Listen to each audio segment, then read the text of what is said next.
दोस्तों नमस्कार, मैं रुडेन प्रताप सिंह और आप देख रहे हैं फायर में आज हम बात करेंगे नानपारा तहसील के अंतर्गत आने वाले मटेरा थाना क्षेत्र की, जहां पर एक गांव पड़ता है झाला कला। और झाला कला में संतोष पाठक का मकान है। संतोष पाठक के मकान पर अराजक तत्वों ने अकस्मात बिना किसी बात को लेकर के अकारण ही हमला कर दिया और इस तरीके से महिलाओं के साथ छेड़खानी की गई, लूट की गई, छोटे छोटे बच्चों को पीटा गया और संतोष पाठक को भी भद्दी भद्दी गालियां दी गई। मामला यहाँ तक हुआ कि कुछ लोग चोटिल भी हो गए। उसमें थाने पर तहरीर दी गई, मटेरा थाने पर तहरीर प्राप्त हुई तो सुसंगत धाराओं में अभियोग भी पंजीकृत हुआ। हालांकि 13 दिन बीत गए और गिरफ्तारी नहीं हुई। इसकी शिकायत जब क्षेत्रीय विधायक रामनिवास वर्मा के पास पहुंची और वो जो है पीड़ितों का हाल चाल जानने उनके घर पहुंचे, तो पीड़ितों का हाल चाल लेते हुए पुलिस पर विधायक जी लाल पियर हो गए। लाल पियर इस कदर हुए कि उनको भी ये कहना पड़ा कि अगर गिरफ्तारी नहीं होगी तो जिले पर धरना किया जाएगा। क्या पुलिस इतनी निरंकुश हो गई है कि जिले पर विधायक को धरना करना पड़ेगा? क्या स्थिति ये आ गई है लॉ एंड ऑर्डर की कि मुकदमा पंजीकृत हुआ और गिरफ्तारी नहीं हुई? जाहिर सी बात है, जब मौके पर मौजूद थानाध्यक्ष मटेरा ने खुद कहा कि थानाध्यक्ष मटेरा ने खुद कहा कि अभियोग पंजीकृत किया गया है और सुसंगत धाराओं में पंजीकृत किया गया है। यदि धाराएं सुसंगत हैं तो गिरफ्तारी क्यों नहीं? क्योंकि तहरीर जो घटना हुई थी उस हिसाब से तहरीर अगर दी गई है तो तहरीर में जो अभियोग पंजीकृत हुआ होगा उसमें सारी धाराएं नॉन वेलेबल होंगी। और जब नॉन वेलेबल ऑफेंस है तो नॉन वेलेबल ऑफेंस में पुलिस को अरेस्टिंग का पावर होता है। दूसरी चीज, पुलिस अगर गिरफ्तारी नहीं कर रही है तो बड़ा सवाल खड़ा होता है किसके दबाव में गिरफ्तारी नहीं हो रही है।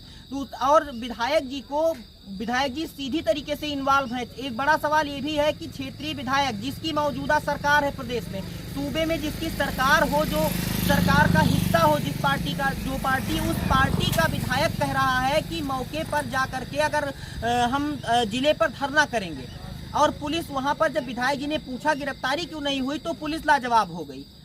पुलिस के लाजवाब होने का एक कारण ये भी है कि कहीं ना कहीं 2 दिन त्योहार था और त्योहार के बीच में विधायक जी ने खुद भी अपना बयान दिया, बाइट दी। उसमें विधायक जी ने कहा कि तहरीर अभी प्राप्त हुई है, हालांकि मुकदमा पंजीकृत हो गया है, लेकिन अभी 2 दिन त्योहार है और त्योहारों की वजह से अभी कुछ नहीं कहा जा रहा है। हालांकि विधायक जी भी गिरफ्तारी को लेकर मुतमईन नजर नहीं आए। विधायक जी ने एक गोल मोल बात कही कि गिरफ्तारी कराई जाएगी।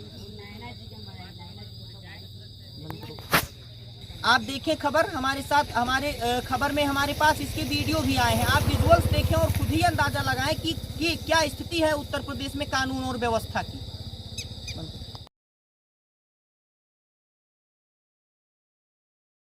कला में यहाँ संतोष पाठक जी के यहाँ कुछ विवाद हुआ था, उसके संबंध में आज आप झाला कला में आए थे। सर, परिजनों का क्या आश्वासन दिया गया सर? ये झाला कला में जी छेद पाठक और या पाठक परिवार के घर पे 21 तारीख को 21/8 में हुआ ना, 21/8 में कुछ अराजक तत्वों ने जो दूसरे समुदाय के थे जी उन्होंने घर पे धावा बोल करके महिलाओं के साथ बेइज्जती किया, अपमानजनक गालियाँ दी, तोड़ फोड़ किया, लूटपाट किया। उसी संबंध में FIR तो हो गई है जी जी और पुलिस की कार्रवाई जो थी वो बहुत ही ढीली थी जी। लचर कार्रवाई की वजह से अपराधी का मनोबल बढ़ा हुआ अपराधियों का और वो इधर उधर घूम रहे हैं जी। तो उसी संबंध में हमारे साथ भारतीय जनता पार्टी के मंडल अध्यक्ष ऊपर की पूरी टीम, मंडल अध्यक्ष मटेरा, मंडल अध्यक्ष जिसिया, ये सभी मंडलों के भारतीय जनता पार्टी के और हमारे जिला पंचायत सदस्य के प्रत्याशी रहे डॉक्टर साहब जी, सब लोग आज यहाँ आए थे उस पूरी पीड़ित परिवार से मिलने जी।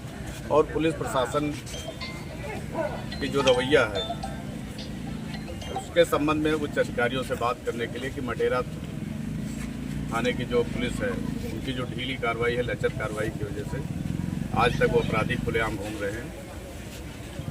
उच्च अधिकारियों से वार्ता करने के बाद पूरा आश्वासन मिला है चारों तरफ कि अभी 2 दिन का जो त्यौहार है वो त्यौहार सकुशल संपन्न हो जाए और उसके बाद अपराधियों पर कड़ी कार्रवाई की जाएगी और उनकी गिरफ्तारी भी की जाएगी। जैसे आश्वासन दिया गया है, अगर कार्रवाई नहीं होती है तो इस बेसिस पर आप क्या करेंगे?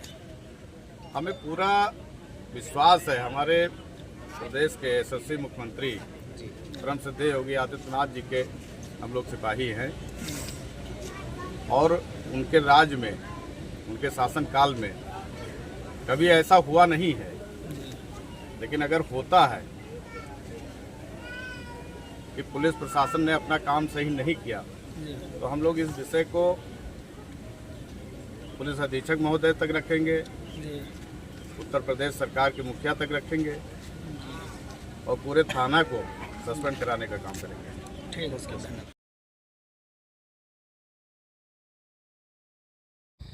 हमने पहले ही कहा था कि हमारे पास आज दो खबरें रहेंगी। फायर में हम आपको दो खबरों पर बात करते हुए नजर आएंगे। तो दूसरी खबर जहां मैं खड़ा हूं इस वक्त, ये हुजूरपुर विकासखंड में आने वाली सरयू नदी का जो है सेतु है। इस सेतु के पीछे देखिए सरयू नदी बह रही है। सरयू नदी ये सदा नीरा है, परमानेंट बह रही, लेकिन इसका रखरखाव उचित ढंग से नहीं हो पा रहा है। उचित ढंग से रखरखाव न होने के कारण आप देख रहे हैं, आपको अभी हमारा कैमरामैन से कहेंगे, दिखाएंगे आपको कि किस तरीके से यहाँ पर जो है पूरी तरीके से जलकुंभी, शैवाल और अन्य प्रकार के जो घास फूस हैं, जलीय घास फूस हैं, उन्होंने इसकी मुख्य धारा को कवर कर लिया है।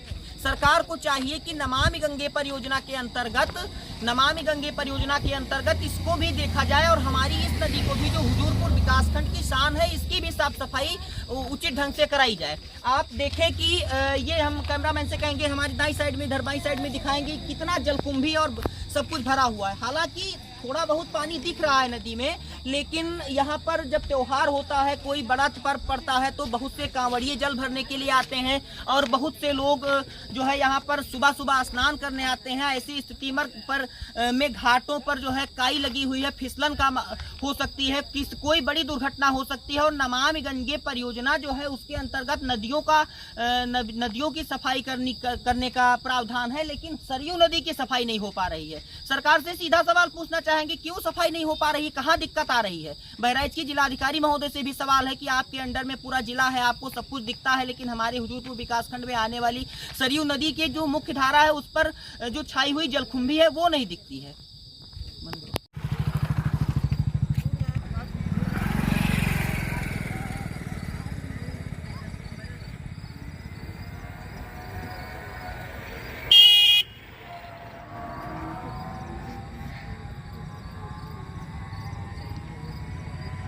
फायर में फिलहाल इतना ही। देखते रहिए वंदे भारत न्यूज और बने रहिए हमारे साथ। नमस्कार।